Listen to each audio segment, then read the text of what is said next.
Why do we suffer? It's a question humanity has asked for centuries. Our natural tendency is to avoid pain, to seek comfort. But what if I told you that one of history's most influential philosophers, Friedrich Nietzsche, saw suffering not just as something to be avoided, but as an essential force, a catalyst for our deepest growth and the discovery of genuine meaning in life?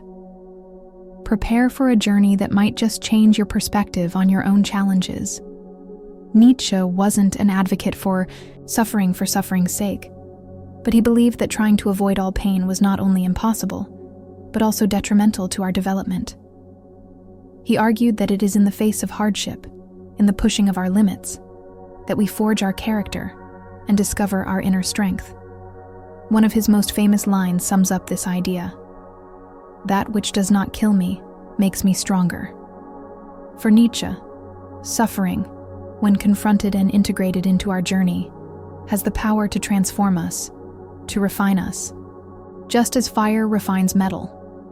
To understand Nietzsche's view, we need to talk about one of his central concepts, the will to power.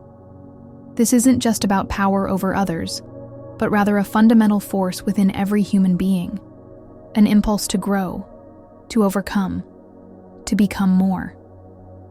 Suffering, challenges, and the resistance we encounter in life are, for Nietzsche, opportunities to exercise this will to power.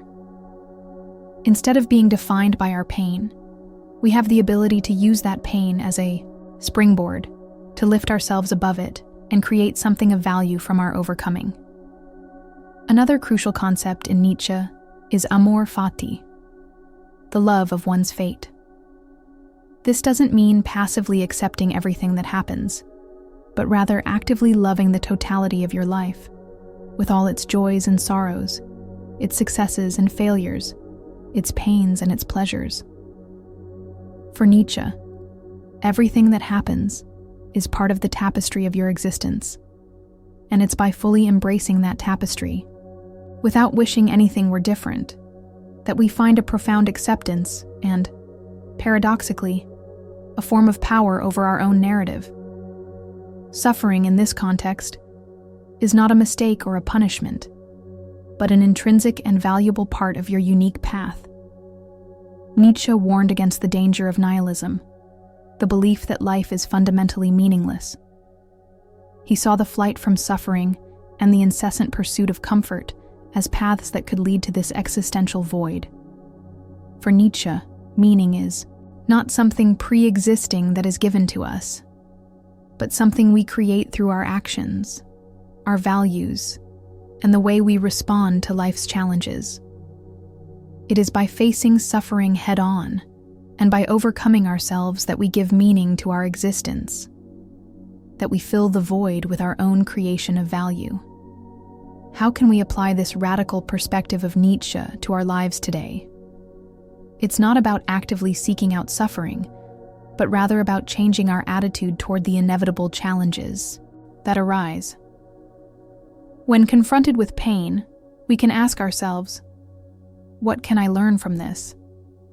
How can this make me stronger? What meaning can I extract from this experience?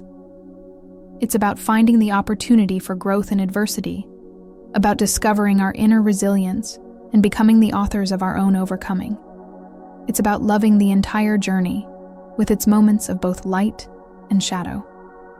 Nietzsche's view on suffering may be challenging, but it offers us a powerful perspective on our capacity for resilience and our search for meaning. Instead of fearing pain, we can learn to see it as a fundamental part of our journey, a force that shapes us and drives us to become stronger and find a deeper purpose. How can you begin to reframe your own suffering today?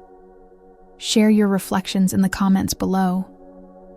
If this philosophical exploration has inspired you, be sure to leave a like and subscribe to the Mind Meaning channel for more content on philosophy, self-knowledge, and the search for a life with more meaning.